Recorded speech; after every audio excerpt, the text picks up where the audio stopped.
Spouse name if applicable का क्या मतलब होता है, ये आज की इस वीडियो में सीख लेते हैं। स्पाउस नेम इफ एप्लीकेबल का मतलब होता है कि यदि एप्लीकेबल हो, यानी यदि आप शादीशुदा हैं तो अपने जीवन साथी का नाम लिखें। यानी कि कई बार आप कोई फॉर्म भरते हैं तो उसमें अगर आपकी शादी हो चुकी होती है तो आपको अपने पति या पत्नी का नाम लिखने के लिए कहा जाता है, तो उसी के लिए कहा जाता है स्पाउस नेम इफ एप्लीकेबल। यानी कि अगर आपका कोई जीवन साथी है, यानी कि अगर आपकी शादी हो गई है या आपका कोई पति या पत्नी है, तो आपको उसका नाम यहाँ पर लिखना होता है।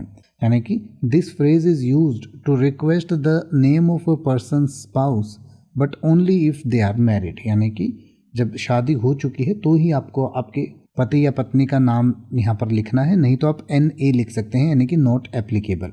यानी कि जैसे आप कह सकते हैं कि कृपया अपना जीवन साथी का नाम दर्ज करें यदि आप शादीशुदा हैं तो आप कह सकते हैं please enter your spouse name if you are married.